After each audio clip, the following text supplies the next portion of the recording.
nos plantó de vid escogida. Y hemos visto durante las últimas semanas cómo Dios nos ha permitido ir ahondando y ha venido alumbrando nuestro corazón un poco más para que con claridad podamos ir percibiéndolo a Él. La Escritura, que el misterio escondido por siglos y edades ha sido dada a conocer, que es Cristo en nosotros, la esperanza de gloria. Que el misterio que no había sido dado a conocer, el secreto que ahora el Señor ha manifestado, es Cristo vive en ustedes.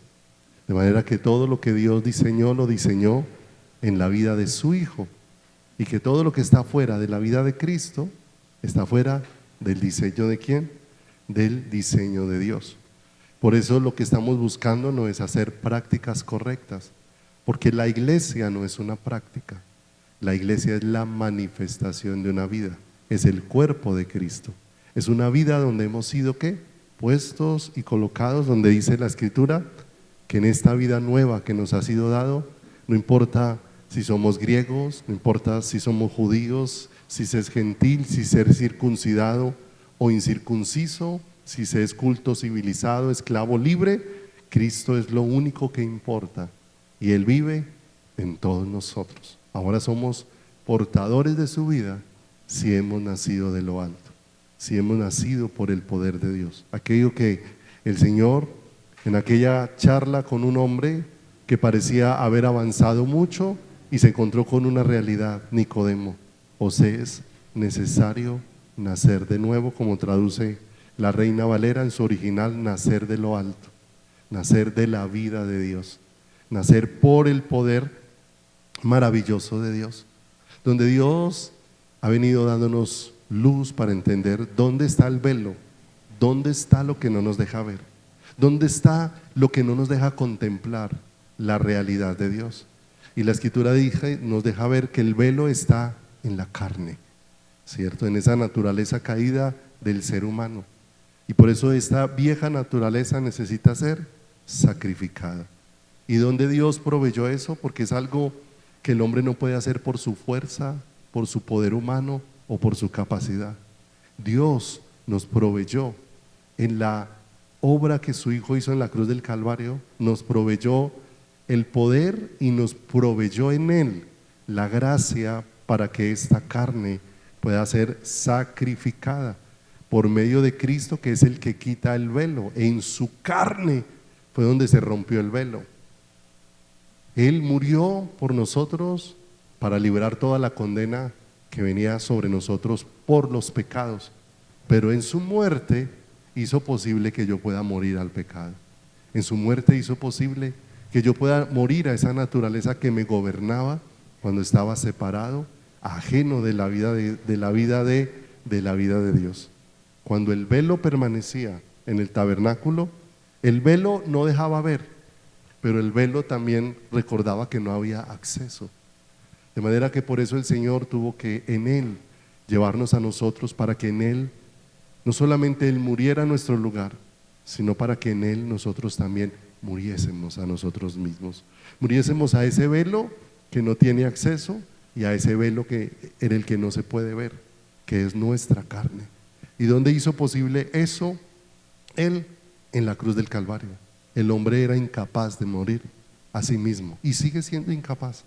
Por eso Dios nos ha provisto la vida de su Hijo, para que en la vida de Cristo se haga posible ese morir nuestro a nuestra vieja manera de vivir, para que lo que antes nos gobernaba pueda quedar atrás y ahora lo que gobierne nuestras vidas sea la nueva vida que el Señor ha traído sobre nosotros. Y esto es algo que necesita suceder todos los días en nuestra vida, y por eso a veces se nos hace difícil entender las circunstancias que transitamos, porque nosotros vemos las circunstancias es como afectaciones a nuestro bienestar y no como la forma en que Dios me está despojando de mí mismo para que no tenga nada en que confiar en mí y mi absoluta confianza pueda estar única y exclusivamente ¿en quién? En Él. Pablo, aún después de su conversión, aún después de lo que aconteció, camino a Damasco, experimentó de una manera tremenda en uno de esos naufragios a los que Dios los llevó, donde dice que aún perdieron la esperanza de conservar la vida, para que la confianza no estuviera puesta en ellos, sino en Dios que hace todas las cosas. Y hay cantidad de situaciones en las que Dios nos lleva a perder la confianza en lo que nosotros podemos hacer, para que ahora nuestro corazón repose en todo lo que Dios hace. Porque si lo que Dios está haciendo en nosotros es su obra, entonces no es lo que nosotros hacemos, es lo que Dios está obrando en nuestras vidas. Como dice la Escritura, porque somos hechura suya, ¿cierto? Dios es el que está obrando. Quisiera que leyera ahí conmigo 2 Corintios capítulo 4 verso 10. Ahí tengo una versión que se llama K2, ya la hemos leído, ¿sí? Porque esto es hermoso. En nosotros una cosa nos prepara para la otra, porque dice aquí la Escritura en este verso 10: siempre llevamos en nuestro cuerpo la muerte de Yeshua. En su muerte, ¿qué ocurrió con nosotros? En su muerte nosotros también morimos. Y dice, para que también la vida de Jesús se manifieste en nuestros cuerpos. Miren lo hermoso, en la cruz Dios hizo posible que en su muerte yo fuera despojada de una vida, pero en su resurrección yo fuera revestido de una nueva. Qué hermoso. Por eso todos los días dice, verso 11, porque nosotros que estamos vivos, que estamos todavía con existencia sobre esta tierra, siempre estamos siendo entregados ¿a qué? A muerte. Si alguno quiere venir en pos de mí, niéguese a sí mismo, muérase cada día, ¿cierto? En palabras modernas, tome su cruz, ¿cierto? Muérase cada día y sígame, ¿cierto? Porque nosotros que vivimos, porque hemos sido vueltos a la vida por el poder de Dios obrando en nosotros, siempre estamos entregados a muerte. ¿Por causa de quién? Por amor a Yeshua, para que la vida de Yeshua, de Jesús, también sea manifestada en nuestros cuerpos mortales. Dos cosas preciosas que se manifiestan, y las dos son por el poder de Dios. La muerte a nosotros mismos es por el poder de Dios, y la manifestación de la vida de Dios en nosotros es por el poder de ¿quién? Por el poder de Dios. Por eso no hay lugar a la jactancia, por eso no hay lugar a la vanagloria, solo hay un humillarse delante de Dios, de ver tanta misericordia que Dios tiene ¿con quién? Con cada uno de nosotros, porque Cristo es el gran tesoro que Dios nos ha provisto. El gran tesoro de la iglesia no es levantar edificios, no es construir coliseos, no es llenar lugares de personas. El gran tesoro de la iglesia se llama Jesucristo, y lo que nos hace ver bien ante Dios, no lo podemos perder de vista, no son nuestras obras, porque Dios ya definió cómo las obras más excelsas del ser humano, dice la Escritura, son como trapo de inmundicia, ¿cierto? Lo mejor que nosotros podemos hacer a los ojos de Dios se ve como un trapo de ¿qué? De inmundicia. Por eso Dios nos ha provisto una justicia. Lo único que nos hace aprobados delante de Dios es Cristo. Lo único que hace que participemos de la vida de Dios es Cristo. El único que nos manifiesta la gloria de Dios es Cristo.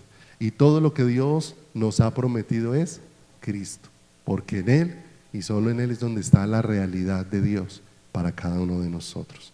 Segunda de Corintios, en el capítulo 1, verso 20, ¿sí? Esta porción nos gusta mucho, ¿sí? Porque ¿a quién le gustan las promesas? A todos, y más a todo el pueblo de Dios sí que nos gusta las promesas de Dios. Lo que ocurre es que cuando lo que Dios ha prometido lo miramos con una mente natural, con una mente carnal y con una mente terrenal, realmente nosotros estamos esperando de Dios lo que Dios no ha prometido y le estamos dando la espalda a lo que Dios nos ha dado. Dice 2 Corintios 1:20, porque todas las promesas de Dios son en Él, y ese Él es Jesús. Son en Él sí y en Él amén, por medio de nosotros para la gloria de Dios. Y ahí la vamos a poner en la Nueva Traducción del Viviente, esa misma porción, que mire cómo dice de claro esto tan hermoso. Dice, pues todas las promesas de Dios se cumplieron ¿en quién? En Cristo, con un resonante sí, y por medio de Cristo nuestro amén, que significa sí, se eleva a Dios para su gloria. Mire, todo lo que Dios nos ha prometido está en su Hijo. Pero si vamos más profundo, todo lo que Dios nos ha prometido es a su Hijo. Es todo lo que Dios nos ha prometido. Porque podemos estar esperando es que nos pongan en Cristo para recibir cosas. Y fuimos puestos en Cristo es para que experimentemos a Cristo todo el tiempo. Y es lo que Dios va obrando cada día en nuestros corazones. Y es el mayor tesoro. Por eso cuando los ojos de Job fueron abiertos, ahora Job está postrado delante de Dios. Ya no quiere vociferar, ya no quiere quejarse, ya no quiere hacer preguntas. Lo único que quiere ser es enseñado por Dios. Ahora yo te preguntaré y tú me enseñarás. Cambió completamente la condición en el corazón de Job cuando los ojos de Job fueron abiertos para que pudiera ver a quién, para que pudiera ver a Dios. De manera que todo lo que Dios ha prometido está en su Hijo, porque todo lo que Dios ha prometido es que es su Hijo. ¿Y dónde se llevó esto a realidad? En la cruz del Calvario. Porque todo lo que Dios había prometido señalaba a lo que Cristo iba a entregar en la cruz del Calvario, su vida, para que subiera como olor grato delante de Dios. ¿Y dónde se cumplió todo eso? ¿Dónde fue el rotundo sí a todo lo que Dios había prometido? En el consumado es. Cuando allá en la cruz del Calvario Él dice tetelestai, consumado es. Todo se ha cumplido. Todo lo que Dios había dispuesto, ya está absolutamente todo listo. Dios nos ha dado ese regalo, pero ahora nosotros estamos viviendo el proceso de conocer todo lo que Dios nos ha provisto. Y estamos creciendo ¿en qué? En eso, en la cruz del Calvario. Dios nos proveyó absolutamente todo en la vida de su Hijo. Y todo lo que nos dio fue esa vida, aunque suene redundante, pero es necesario que cada día Dios en su gracia alumbre nuestro corazón para que lo veamos. Porque lo fácil es decir que el todo de Dios es Cristo.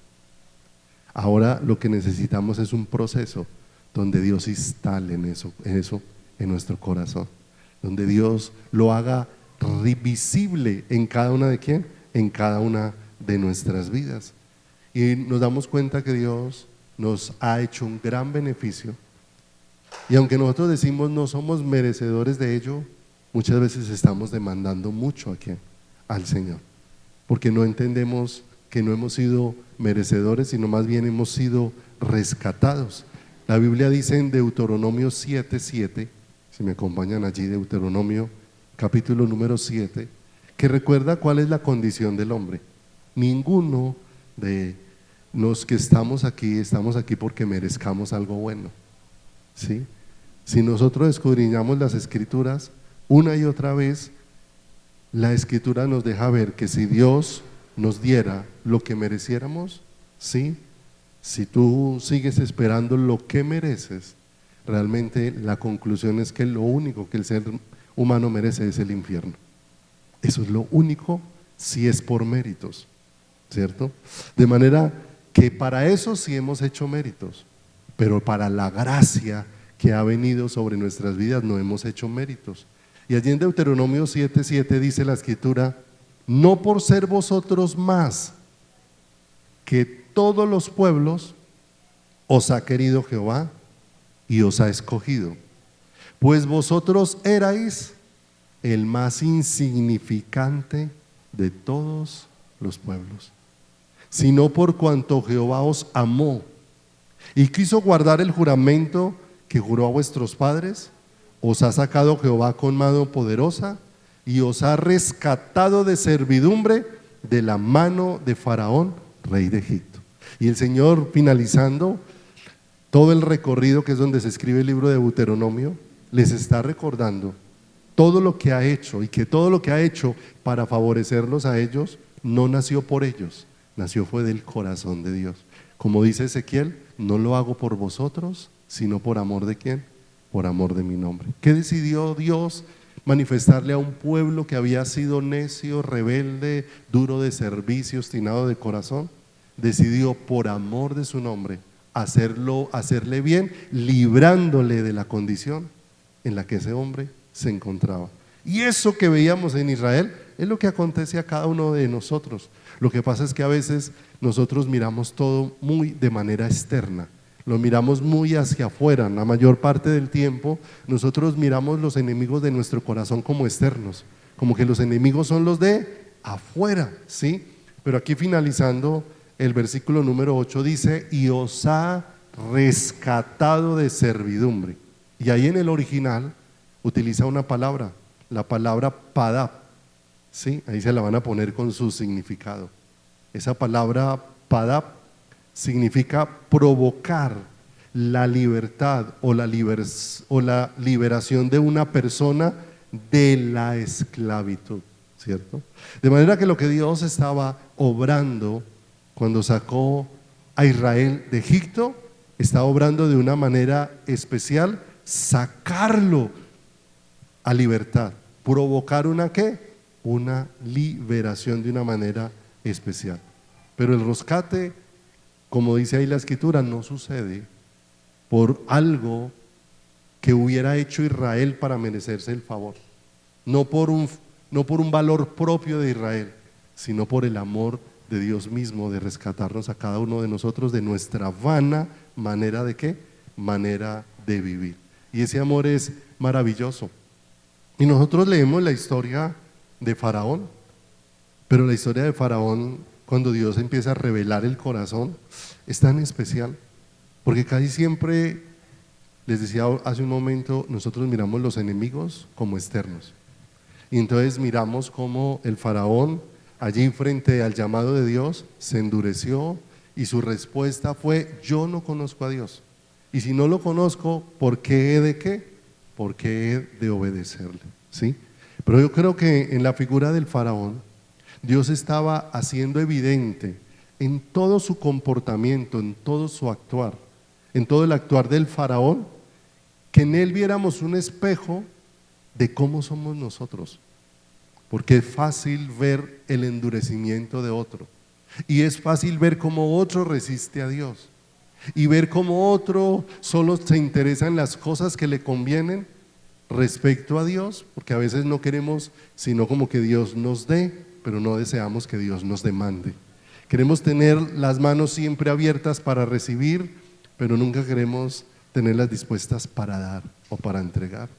Y nos deja ver la escritura que en Faraón y en todo lo que aconteció con Faraón, Dios era desnudando la clase de corazón que tiene el ser humano, la clase de corazón que tenía el pueblo de Israel, pero la clase de corazón que tenemos cada uno de nosotros, porque no tenemos un corazón diferente, ¿cierto? Vemos en todo eso que aconteció que Faraón se endureció y rechazó todo lo que venía de parte de Dios.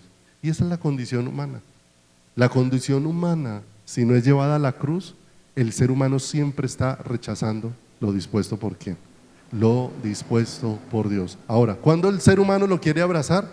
Cuando le conviene, cuando es de su conveniencia, ¿cierto? Entonces, ¿cuándo quiere aceptar la voluntad? Cuando a esa chica Dios le dice que ese es el novio que sí tiene para ella. Pero cuando la voluntad de Dios se rechaza, cuando el Señor le dice: ese no es, ese filisteo no es, ¿cierto? O le dice a ese varón, ¿cierto? Que esa Dalila no es, ¿cierto? Y entonces, si Dios lo aprueba, entonces sentimos que la voluntad de Dios me bendice. Pero si Dios no lo aprueba, entonces nos sentimos afrentados por Dios y sentimos rebelión ¿hacia quién? Hacia Dios. El Faraón manifestó no conocer a Dios Por tanto, ¿por qué le he de obedecer? Y nos damos cuenta que lo que evidencia la incapacidad que nosotros tenemos para obedecer a Dios es porque no le conocemos. Nosotros hablamos mucho de Dios, pero muchas veces conocemos muy poco de quién, muy poco de Dios. Todo lo que hablaba Job, pero cuando estuvo delante de Dios, dijo, no quiero hablar, ya no quiero decir, yo hablaba cantidad de cosas sin sabiduría, ¿cierto? Y ahora viene esa luz maravillosa de Dios que le alumbra. El faraón se opuso al deseo del corazón de Dios. ¿Qué le mandó decir el faraón al faraón con Moisés? Dios, deja ir a mi pueblo al desierto para que me ofrezcan ¿qué? Fiesta, ¿cierto? ¿A qué se opuso el faraón? A dejar ir al pueblo de Dios, a donde Dios lo quería llevar. ¿A qué nos oponemos nosotros mismos ante Dios? A que Dios nos lleve a donde nos quiere llevar. Muchas veces culpamos a todo el mundo, pero la resistencia está dentro de nosotros. Somos nosotros los que no nos queremos dejar llevar hasta allá. Mire, muchas veces el faraón, cuando vinieron las plagas, aquella noche que las ranas invadieron todo, que había ranas en la cocina, había ranas en el baño, había ranas en la cama, habían ranas por todos lados, el faraón pidió que oraran por él, para que se fueran las ranas, y oraron por él, y se fueron las ranas. Apenas se fueron las ranas, volvió a endurecer su ¿qué? Su corazón. Y a veces nosotros simplemente queremos es que no hayan plagas, queremos es que no hayan dificultades, no queremos conocer a Dios. Y ese faraón va desnudando el corazón que nosotros ¿qué? Teníamos. El faraón consideraba tener control de todas las cosas. El faraón se consideraba un Dios, hasta que el Señor fue desnudando toda esa condición para dejarle ver que no tenía el control absoluto de qué, absoluto de nada. ¿Qué control pudo tener Faraón frente a las 10 plagas que se manifestaron en Egipto? No pudo tener ningún control, todo se salió de qué, todo se salió de sus manos. Pero es bien particular que el Faraón, en lugar de caer rendido ante el Señor, antes esas situaciones lo hicieron más rebelde, ¿cierto? Más obstinado. Dejaron ir al pueblo de Dios y después se armó y se fue a perseguir ¿a quién? Al pueblo de Dios. Pero mire lo tremendo, el Señor nos da una gran lección a través de eso. ¿Qué nos dejaba ver todo el actuar del faraón? ¿Cómo somos quién? ¿Cómo somos nosotros? Ellos pensaban y su inclinación era, necesitamos que Dios nos libre de faraón y de la servidumbre que nos pone el faraón. Y si el faraón era un espejo de cómo serán ellos, realmente lo que los ponía en servidumbre no era otro hombre, sino la condición que ellos mismos tenían dentro de ¿quién? Dentro de su corazón. Y Dios los saca con mano poderosa. Y en la salida les deja ver lo que tiene que acontecer. Porque Dios los llevó aún sin salida. Porque tenemos que darnos cuenta que si la salida para ser libertados no la proporciona Dios, no tenemos salida. Por eso allá se encontraron al borde del mar, encerrados por Faraón y sin saber hacia dónde correr. Pero ¿quién dio la salida? Dios. Abrió el mar para que pasaran por medio de él ¿en qué? Por medio de él en seco. ¿Qué era lo que realmente los tenía cautivos en Egipto? ¿El Faraón o su propia condición? ¿Qué es lo que mantiene cautivo a un ser humano en el mundo? ¿Cierto? Porque a veces creemos que los cautivos son los que están en la cárcel. Y hay gente en la cárcel que goza de más libertad que los que están por fuera. Y cuando hablamos de libertad no hablo de porque pueda hacer lo que quiera en la cárcel, sino porque hay gente que estando afuera se siente encarcelada en muchas cosas. Y Dios de una manera especial abrió el mar para enseñarles aquel día que de una manera especial la Escritura dice que ellos fueron bautizados en el mar. Y el bautismo era una sombra, una figura de lo que iba a acontecer en la cruz del Calvario. ¿Qué iba a acontecer en la cruz del Calvario? Lo leímos ahora, muerte y resurrección. La muerte a mi vieja vida y la manifestación de una nueva vida ¿en quién? En mí. Y se abrió el mar y pasaron por medio de él en seco, hasta que salieron ¿a dónde? Al otro lado. Y ahí viene Faraón con toda su fuerza, ¿cierto? Él en lugar de estar maravillado de cómo se abrió el mar, viene con toda la fuerza a ver cómo destruye ¿a quién? A Israel. Pero mire, la mismo poder que abrió el mar para sacarlos a ellos a una nueva vida fue el mismo poder que cerró el mar para darle muerte al faraón y a todo su ejército, que era lo que los ponía en servidumbre. Y mire que en ese mismo lugar donde Dios produjo muerte, en ese mismo lugar manifestó la vida. Y al morir Faraón, ¿qué Dios les estaba dejando ver? ¿Qué era lo que tenía que morir? ¿Qué era lo que los ponía en servidumbre? Ellos mismos. De manera que nosotros vemos al Faraón como un enemigo, ¿cierto? Y no nos damos cuenta que el pueblo necesitaba ser librado. ¿Era de ellos qué? De ellos mismos. La redención, ¿cierto? Significa producir una liberación. Hay alguien que necesita ser libertado, hay alguien que es el libertador y hay algo de lo que necesita ser libertado. Y el pueblo de Dios somos los que necesitamos ser libertados. ¿Quién es el redentor? El que libra. Dios por medio de la vida de su Hijo Jesús y la manifestación de su Espíritu en nosotros. ¿Y de qué necesita librarnos a nosotros? De nosotros mismos, de esa condición en la que quedó el corazón nuestro. De manera que el pueblo fue rescatado de la servidumbre del faraón de Egipto. ¿Qué es lo que era figura el faraón? ¿De qué era?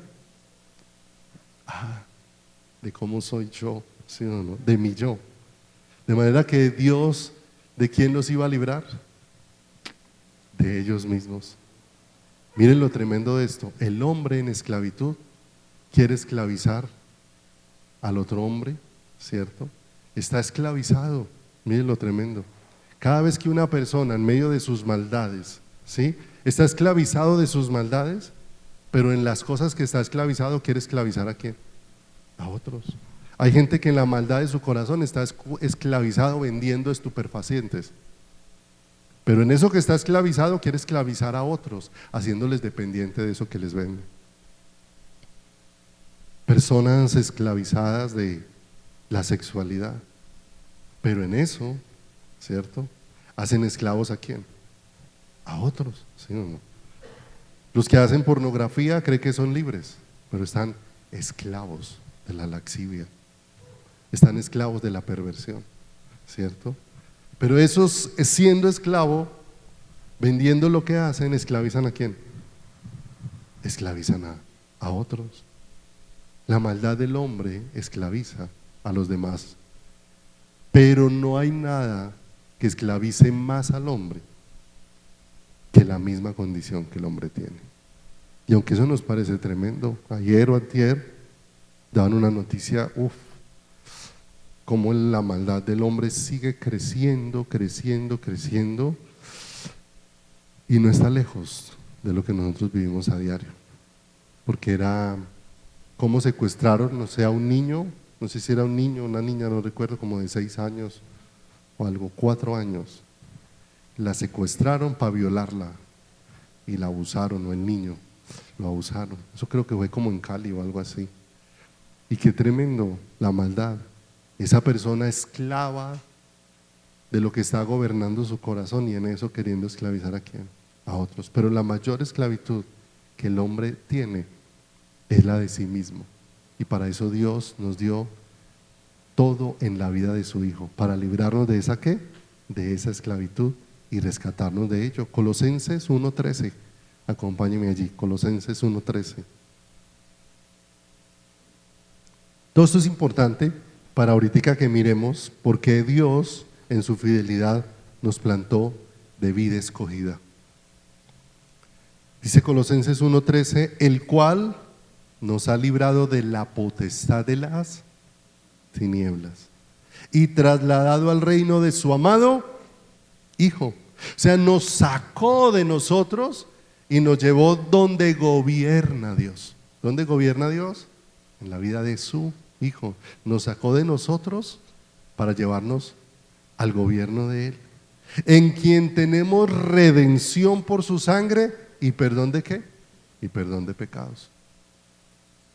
El pueblo de Israel entendía que el éxodo era la base para comprender la redención de Dios. Lo que no entendieron era que el enemigo no estaba afuera, que el enemigo estaba dentro de ellos, que de donde Dios los quería sacar era de ellos, ¿qué? Era de ellos mismos, ¿cierto? Era de ellos mismos. Dice Colosenses 2:17, Colosenses capítulo número 2, verso 17 dice, refiriéndose a todo lo que el Señor dejó ver antes, pero que era una sombra o un tipo de lo que iba a acontecer con la manifestación de la vida de Cristo. Dice 2:17, todo lo cual es sombra de lo que ha de venir, pero el cuerpo es de Cristo. En la versión Dios habla hoy, mire de la manera como dice esa misma porción, hablando de todas esas figuras. Todo esto no es sino la sombra de lo que ha de venir, pero la realidad misma es ¿quién? Es Cristo. Todo eso estaba señalando algo. Y mire lo hermoso, para que se dé sombra, ¿sí? Tiene que haber un cuerpo. Si no hay un cuerpo, no hay forma de que se produzca ¿qué? Sombra. De manera que había algo que Dios estaba alumbrando, la vida de su Hijo, y la vida de su Hijo dio una sombra, que fue todo lo que aconteció en el Antiguo Testamento. Pero ¿a dónde apuntaba toda esa sombra? Al cuerpo, señalando contundentemente ¿a quién? Contundentemente a Cristo. Mire, para nosotros es fácil leer cosas en la Escritura, atribuírselas al hombre y después nosotros querer como pasar por ahí mismo. Nosotros leemos que dice la Escritura que con la sombra de Pedro se sanaban los enfermos, ¿sí o no? Y uno humanamente mira eso y cuántos quisieran poder decir, claro, qué bueno que uno pase y con la sombra de uno se salen los enfermos. Porque se lo atribuimos ¿a quién? A Pedro, ¿sí o no? La única manera de que haya sombra es que haya una luz resplandeciendo. Si no hay luz, no hay sombra. De manera que la sombra, ¿quién la produce? La luz, cuando alumbra sobre alguien. De manera que realmente no era lo que producía Pedro lo que traía sanidad, era lo que producía Cristo en la vida de Pedro, lo que producía sanidad de una manera especial. Y entonces eso ya no nos deja inclinándonos hacia Pedro, sino nos deja maravillados de Dios de una manera sobrenatural, porque Él es el que hace ¿qué? Todas, absolutamente todas las cosas, ¿cierto? De manera que desde la antigüedad Dios nos ha hablado a través de sombras y quiero utilizar una hoy para que comprendamos un poco. Está en Isaías capítulo número 5 versículo número 1. Isaías capítulo número 5 versículo número 1. Y allí hay un cántico, pero ese cántico no es como un cántico de la tierra hacia el cielo, sino más bien como un cántico desde el cielo hacia la tierra. Y un cántico donde el Señor está desnudando y donde el Señor está dando a conocer, ¿sí?, de una manera especial la condición en la que se encuentra el hombre. Dice Isaías 5:1, ahora cantaré por mi amado, el cantar de mi amado a su viña, ¿sí o no? La viña es el viñedo, donde están todas las vides. Las vides son los arbolitos, pues si pudiéramos así decirlo, de donde están las uvas. Y dice, tenía mi amado una viña en una ladera fértil. La había cercado y despedregado y plantado de vides escogidas. Y si usted mira, todo lo que se está dando aquí está en una condición óptima, porque usted empieza a detallar una cosa y dice, primero se escogió una ladera fértil para plantar la viña. Ese lugar se había cercado, no se había dejado desprotegido, de manera que se dejaba ver. Cuando se cerca un lugar, se cerca para dejar ver que tiene un dueño y para dejar ver que sobre ese lugar se ha trabajado y se ha preparado el terreno. La había cercado y despedregado, pero lo más hermoso de esto era que había plantado en ese terreno la mejor semilla, de vides escogidas, ¿cierto? Había escogido una semilla excelsa para sembrar en ese ¿qué? En ese lugar. Cuando usted mira todas estas condiciones en que se está dando eso, un terreno fértil, un terreno preparado, un terreno cercado, un terreno donde edificó una torre, y las torres se edificaban con el propósito de que el dueño desde ahí pudiera cuidar que no le dañaran su cultivo. También había preparado un lagar, y el lagar era el lugar donde se pisaban las uvas para obtener el vino. De manera que cuando preparó todo el terreno y preparó la semilla, él no estaba simplemente esperando sembrar, él estaba esperando recoger una cosecha. Por eso tenía todo el proceso que preparado: recoger las uvas o hacer la vendimia, que es recogerlas, y después traerlas, pisarlas y obtener el ¿qué? El vino, que dice la escritura, alegra el corazón. Pero dice aquí, verso 2, la había cercado y despedregado y plantado de vides escogidas. Había edificado en medio de ella una torre, que era donde la cuidaba, y había hecho también en ella un lagar, que era donde iba a recoger los frutos para después ser pisados y obtener el vino. Esperaba que diese uvas, pero se encontró que lo que esperaba no sucedió. Y dice, esperaba que dieras uvas y dio uvas ¿qué? Silvestres, ¿sí o no? Y esto me generó una gran pregunta dentro de mi corazón, ¿sí? Si el Señor escogió una semilla particular para sembrar, y era escogida, no era cualquier semilla la que sembró, ¿qué pasó para que cuando Él pasara a recoger hubiera un fruto diferente? O sea que la semilla se corrompió. O sea que la semilla no dio el fruto que se esperaba, porque se sembró la mejor semilla, de vides escogidas. Se sembró la mejor semilla, pero el fruto que se dio no fue de acuerdo a la semilla, no fue de acuerdo a lo que se sembró. Ahora, tenemos que tener claro, no es que la semilla dio un fruto diferente. Es algo que Dios nos va a dejar ver con claridad.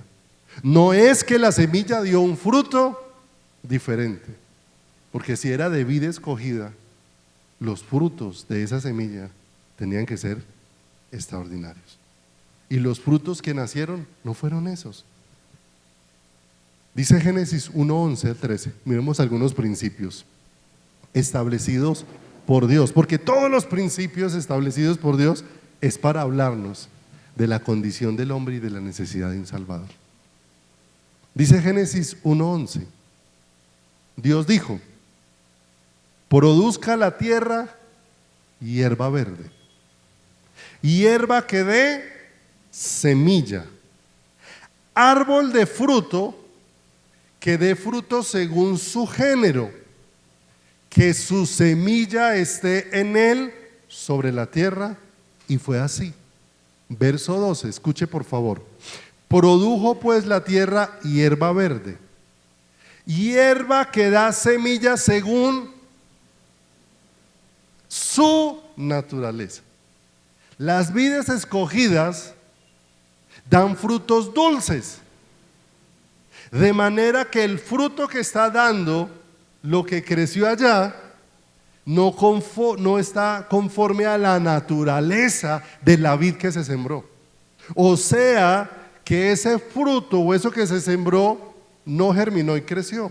Lo que creció fue algo diferente. Lo que germinó y creció fue algo diferente a lo que Dios había plantado. Porque si cada semilla da fruto según su naturaleza y según su género, como continúa diciendo el verso, no hay forma de que se siembren uvas dulces y se cosechen uvas amargas. No hay forma, ¿sí o no? O sea que algo aconteció en ese terreno. y árbol que da fruto cuya semilla está en él según su género, y vio Dios que era bueno. Termina diciendo el versículo, ¿cierto? ¿Cómo fue lo que Dios hizo? De manera que la tierra fue puesta para manifestar el diseño de Dios. Y el diseño de Dios es que sobre esa tierra fuera puesta una semilla, y esa semilla daría fruto de acuerdo a la naturaleza de la ¿qué? A la naturaleza de la semilla. Si hay un fruto diferente, fue que algo ocurrió. Algo ocurrió. Porque lo que Dios dice que vio Dios que era bueno. Y cuando dice que vio Dios que era bueno, lo que Dios hizo era perfecto. No tenía errores. No tenía ¿qué? Equivocaciones. No lo pierda de vista. Si usted siembra uvas dulces, es imposible cosechar uvas amargas. Algo pasó, ¿sí o no? Cambiaron la semilla, ¿sí o no? Y eso nos recuerda la necesidad que nosotros tenemos de definitivamente ser desnudados delante del Señor, porque a nosotros nos gusta mucho la apariencia, ¿sí o no? Siendo yo el primero, nos gusta vernos bien por fuera, ¿sí? Independiente de cómo esté el estado de quién, de nuestro corazón. Eso me recuerda que un rey quiso elegir la esposa para su hijo. Y dice que cuando quiso elegir la esposa para su hijo, hizo extender sobre todas las provincias de su reino un mensaje, que cada provincia escogiera una candidata y que esa candidata se presentara delante del rey, para que el rey, después de revisar todas las candidatas, eligiera cuál era la que iba a ser la esposa de su hijo. Cuando se hace ese anuncio, ¿qué va a hacer cada territorio? Va a buscar la mejor candidata, la más bonita, la con más cualidades, ¿cierto? Para que se presente y pueda realmente tener un lugar. Se presentaron todas las candidatas delante del rey, y el rey ese día les pidió el favor de hacer algo. A cada una le dijo que extendiera su mano, cada una extendió su mano, y el rey cogió y les puso unas semillitas a cada una en la mano. Y les dijo: la labor de ustedes es cultivar esta semillita, ¿sí? Hasta que esta semillita dé fruto. Y se irán presentando, y la que tenga la mejor matica va a ser la elegida, ¿sí? Y se fueron, cada una a su lugar, a sembrar sus maticas y a organizarlas, y cada determinado tiempo tenía cada una que venir a presentarse con el avance de la matica. Dice que llegó el primer momento de presentarse, y todas las damitas llegaron ahí delante del rey, y cada una traían materos muy bonitos, pintados, organizados, pero ahí en el centro venía una matica así pequeñita creciendo con unas hojitas, y el rey empezó a pasarle revista a todas, bien, bien, bien, bien, pero llegó a una donde venía con el matero vacío. El matero estaba solo y ella estaba muy triste. Solo el rey la miró y le dijo: siga confiando que algo va a pasar. Se fueron, volvieron al mes siguiente, cada una traía una mata más grande, más bonita, había crecido, pero cuando llegaba a ella, su matera seguía vacía. Y así pasaron los meses que había dispuesto el rey, hasta que llegó el último día donde cada una se tenía que presentar para que el rey eligiera cuál era la matica que más había crecido y eligiera la con que se iba a casar su hijo. Todos se presentaron, le pasó revistas y maticas espectaculares. Llegó a la última, la miró y su matero todavía estaba vacío, nunca creció nada. El rey levantó ya la mirada para dar el veredicto y dijo: la que es elegida como esposa de mi hijo es esta, a la que no le creció nada. Y cuando todos se sorprendieron frente a la respuesta, dijo: porque todas ustedes son mentirosas, son falsas, son fraudulentas, son engañadoras. porque a todas les di semillas. Pero antes de entregárselas, me tomé el trabajo de cocinarlas. De manera que les di semillas muertas. De manera que para que ustedes tengan todas esas maticas, ustedes cambiaron la semilla que yo les di. ¿Cierto? ¿Y cuántas veces nos hemos presentado con un matorral florecido? Pero ese matorral no corresponde a la semilla que Dios nos dio. Y se ve bonito, se ve frondoso, se ve aparente, pero no proviene de la semilla como lo que acabamos de leer en Isaías. El Señor sembró de vid escogida, pero cuando vino a recoger encontró unos frutos ¿qué? Unos frutos amargos. Génesis 3:17, Génesis 3:17 y 18.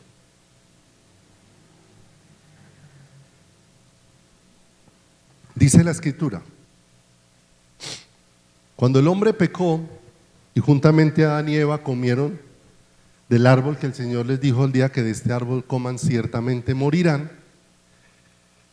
Ya el Señor les está tomando cuentas, pero cuando se refiere al hombre dice: y al hombre dijo, por cuanto obedeciste a la voz de tu mujer y comiste del árbol que te mandé diciendo, no comerás de él, maldita será la tierra por tu causa, con dolor comerás de ella todos los días de tu vida, espinos y cardos te producirá y comerás plantas ¿de qué? Del campo. Ahora la tierra está experimentando las consecuencias de la desobediencia y la separación del hombre. Ahora, ¿qué apareció en la tierra que no necesita ser sembrado para que se produzca? ¿Cierto? No sé si ha experimentado dejar un terreno solo, abandonado, y usted se va a dar cuenta que cuando llegue no lo va a encontrar podadito como lo dejó.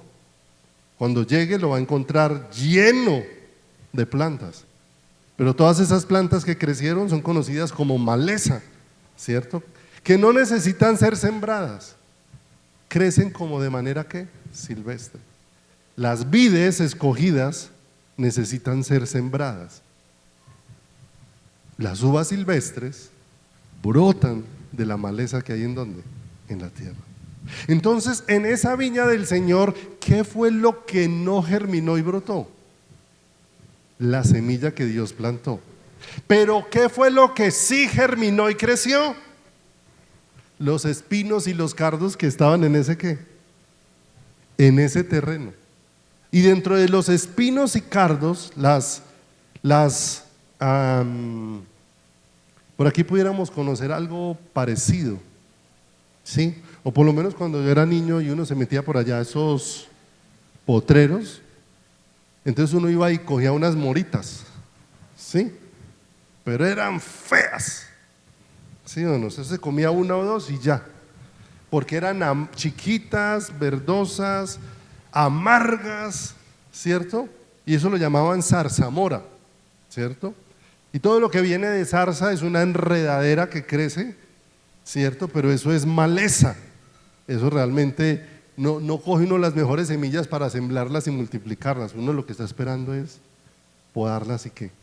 Podarlas y quitarlas. De manera que lo que creció en aquel terreno, ¿sí? Fue la maleza que había en el terreno y no la semilla que Dios había que Dios había plantado. ¿Por qué razón? Porque la tierra donde se va a sembrar necesita ser tratada. Solo recordemos algo rápidamente y ya usted lo escudriña en casa. El Señor habló de la parábola del sembrador y en la parábola del sembrador encontró 4 terrenos. Un terreno endurecido, un terreno pedregoso, un terreno con espinos y cardos y un terreno que fue buena tierra. El primero, un terreno duro donde la semilla ni siquiera penetró. El segundo, un terreno donde la semilla alcanzó a germinar pero no pudo echar raíces a causa de los pedregales. Un terreno donde se sembró la semilla, pero la semilla fue ahogada por los espinos y los cardos. Los espinos y los cardos crecieron más rápido y ahogaron la semilla. Y nos damos cuenta Que eso que había en los primeros 3 terrenos, dejaba ver que habían terrenos no trabajados. No era tierra arada, ¿cierto? Porque para preparar la tierra, ¿qué hay que hacer? Con esa tierra dura, hay que quebrarla, ¿cierto? Por eso nuestra vida en el Señor requiere quebrantamiento. Y les recuerdo algo, quebrantamiento no es como dice la canción, llorar y llorar, ¿sí o no? Porque muchas veces hemos llorado y llorado, pero del dolor, de la piedra, de la tristeza, de la amargura, pero no nos hemos quebrado delante del Señor para que se haga la voluntad de Dios. Porque quebrantamiento, no estoy diciendo que no pueda llorar, tómelo por el lado correcto, pero quebrantamiento no es igual a llorar. Quebrantamiento significa caer rendido a los pies para que ya no pase lo que tú quieres, sino lo que Dios quiere. O sea, se quebró tu voluntad para que se haga la voluntad de Él. Eso es quebrantamiento. Lo demás es lloriqueo, ¿cierto? La tierra necesita ser quebrantada. Por eso pasa el arado y quiebra la tierra, la fractura.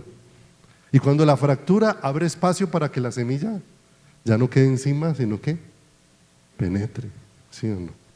Hay que limpiar la tierra de todos esos pedregales que no dejan que la semilla eche ¿qué? Raíz.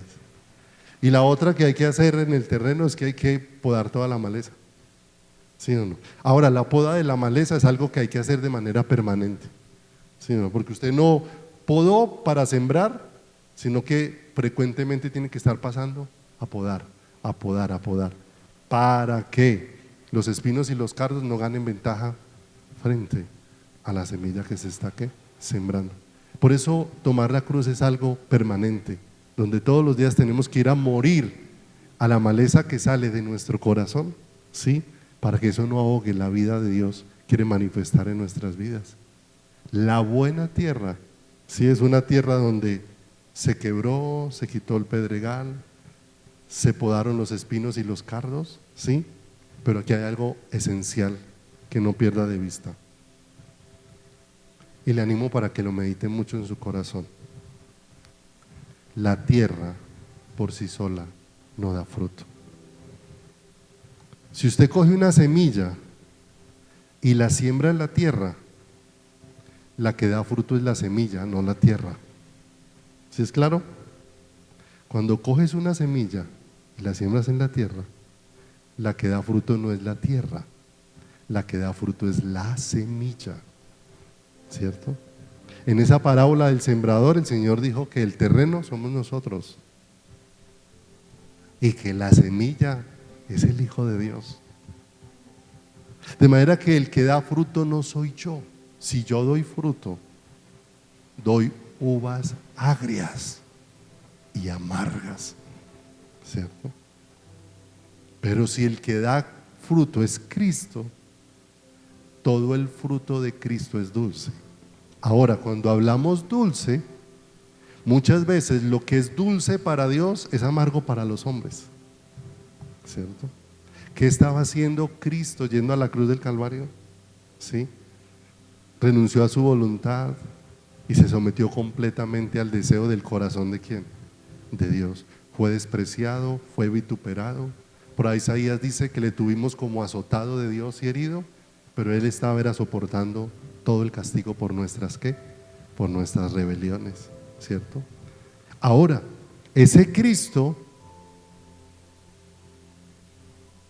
que se humilló de toda esa manera yendo a la cruz del Calvario, es el mismo Cristo que ahora vive en ti. De manera que si Él dio ese fruto cuando fue rumbo a la cruz del Calvario, ahora que vive en ti, ¿cuál fruto va a dar? El mismo, ¿cierto? Por eso se hace tan difícil el cambio de ley que trajo Jesús, porque ya no es seguir una regla, ahora es la ley del Espíritu de vida. Ahora es la manifestación de una vida. Seguir una regla es fácil si me conviene y una gran afrenta cuando en eso me toca morir. Es fácil leer que si somos hijos de Dios, bendigamos a los que nos maldicen, le hagamos bien a los que nos ultrajan y nos persiguen. Eso es fácil leerlo, pero después salimos y decimos, no, yo en lugar de hacerle bien, me quiero vengar. Pero la única manera de que suceda bien en tu corazón hacia el otro es que suceda Cristo en tu corazón. Porque Cristo no deja de ser. Y lo mismo que hizo cuando fue rumbo a la cruz del Calvario como hombre, es lo mismo que sigue haciendo en el corazón de cada uno de los que habita. Él no ha cambiado, Él no deja de ser, Él sigue siendo el mismo ayer, hoy y por los siglos. Pero no olvide, esta tierra que somos nosotros quedó contaminada por el pecado. Y no tenemos que hacer fuerza, ¿sí o no? Mire, nosotros tenemos que hacer mucha fuerza para que nos surja algo bueno, pero no hacemos ni 5 de fuerza para que nos salga algo equivocado. No tenemos que hacer fuerza para que nos surja envidia, no tenemos que hacer fuerza para que nos dé rabia, no tenemos que hacer fuerza para odiar a nadie, pero para dejar el odio que tenemos que con alguien que afrenta tan macho, ¿cierto? Por eso tiene que suceder Cristo. Aquel terreno dio uvas amargas, pero aquel terreno fue dio de lo que tenía el terreno, no de lo que Dios sembró en el terreno. Y la iglesia no fue llamada a que dé su propio fruto. Si somos nosotros los que damos fruto, los únicos frutos que produce esa tierra que fue afectada por el pecado son espinos y cardos. Pero Dios nos dio una semilla incorruptible de justicia para que el fruto que dé en nuestras vidas sea conforme a eso. Pero no olvide, no es la tierra la que da fruto, la que da fruto es la semilla. Y la Escritura dice, mas el fruto del Espíritu es amor, gozo. No dice el fruto de Camilo, el fruto de Dolly, el fruto de Lina, no dice. Nosotros hemos querido, ¿cierto? ¿Qué son las uvas silvestres? Una imitación muy pobre de la vid verdadera.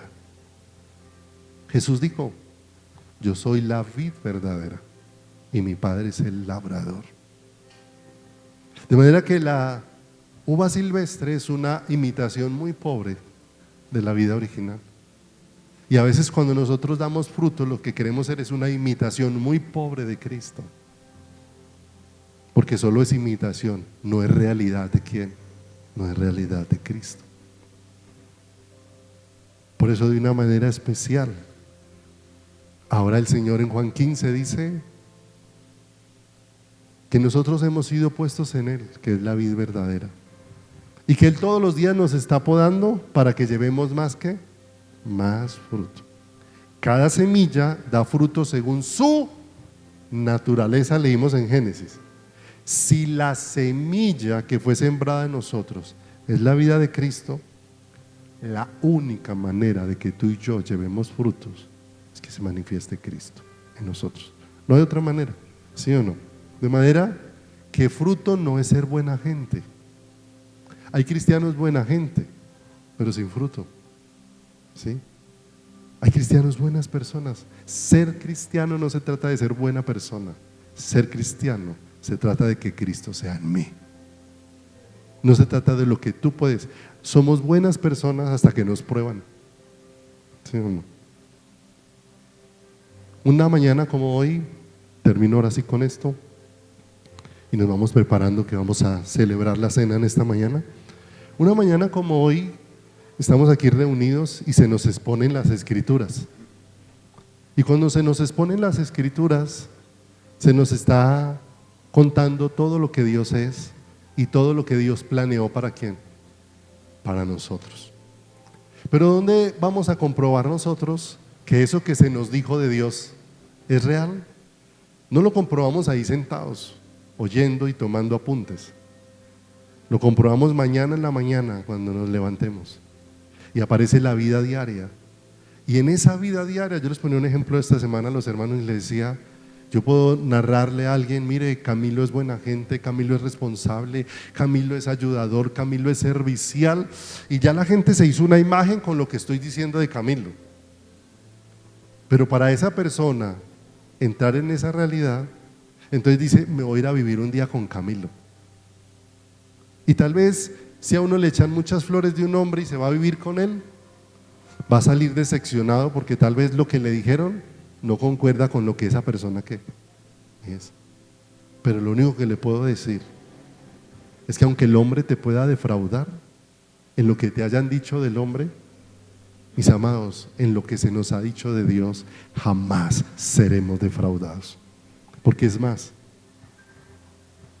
cuando Dios nos empieza a llevar a experimentar cada día lo que Él es en nuestro diario caminar, lo único que vamos a decir es, mire, se quedaron cortos con lo que dijeron. Lo que dijeron era menos de lo que yo estoy viendo y de lo que yo estoy contemplando. Y por eso Dios nos está llevando a esa realidad. Por eso su fidelidad nos ha provisto una vid escogida, para que el fruto que demos no sean uvas amargas. Si la iglesia seguimos siendo nosotros, seguimos siendo frutos amargos. El único fruto dulce delante de Dios se llama Cristo.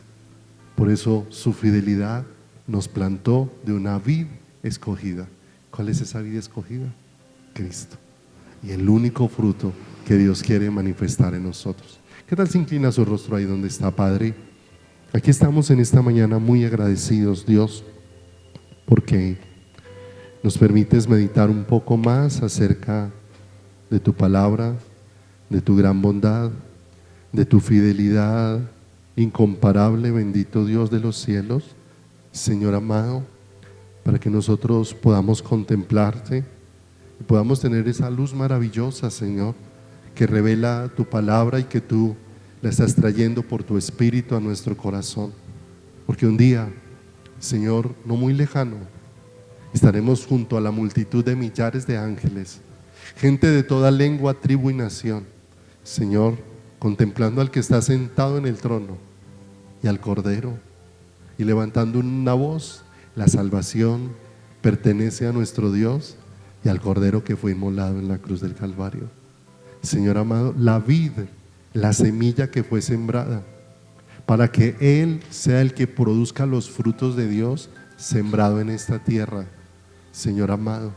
Y por eso vienes, Señor, quebrantando, por eso vienes limpiando, por eso vienes, Señor, arrancando, Señor, los espinos y los cardos que se producen en nuestro corazón, amado Dios, para que el fruto que se manifieste sea en justicia, Señor, no en la nuestra, sino en la justicia que tú nos has provisto. Y una mañana como hoy nos permites, Señor, poder aprender un poco, pero permite que la luz tuya alumbre toda esta realidad, porque he hecho mucho esfuerzo por producir fruto, y el fruto solamente ha sido amargo, amargo, Señor. Por eso permite que esa luz nos lleve a ser un pueblo rendido, un pueblo que ya no resiste tu voluntad, un pueblo que se da cuenta que ese faraón que resistía la voluntad, que ese faraón que quería era un bien y no conocer a Dios, que ese faraón, Señor, que manifestó cada día su endurecimiento y su rebelión, fue sepultado allí, en ese bautismo por el mar. Allí murió faraón y toda su fuerza, y allí muere nuestra vieja naturaleza en Cristo, con toda la capacidad que tiene para hacer lo malo y lo vano delante de ti, Señor. Y nos sacas a una vida nueva, Señor, pero danos luz, Señor, para que no resistamos la vida que quieres manifestar, la única vida que da fruto agradable delante de ti, Señor. Padre, gracias.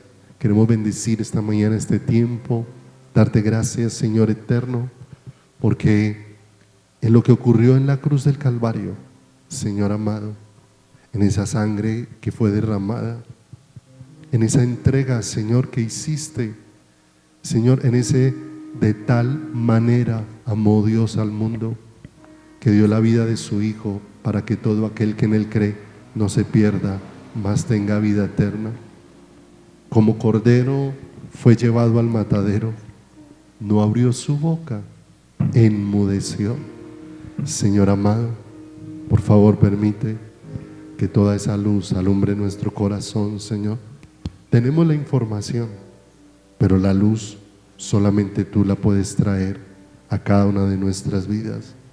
Déjanos ver cómo ciertamente llevó Él nuestras enfermedades, sufrió nuestros dolores, y nosotros le tuvimos por azotado, por herido de Dios y abatido, mas Él herido fue por nuestras rebeliones, molido por nuestros pecados, el castigo de nuestra paz fue sobre Él, y por su llaga fuimos nosotros curados. Y dice la Escritura, con todo esto Jehová quiso quebrantarlo, sujetándole a padecimiento, y cuando haya puesto su vida en expiación por el pecado, verá linaje, verá el fruto de su aflicción, verá el fruto de que la semilla hubiese caído en tierra y hubiere muerto para dar fruto, y para dar fruto de su naturaleza, de su carácter y de lo que Él es en cada uno de nosotros.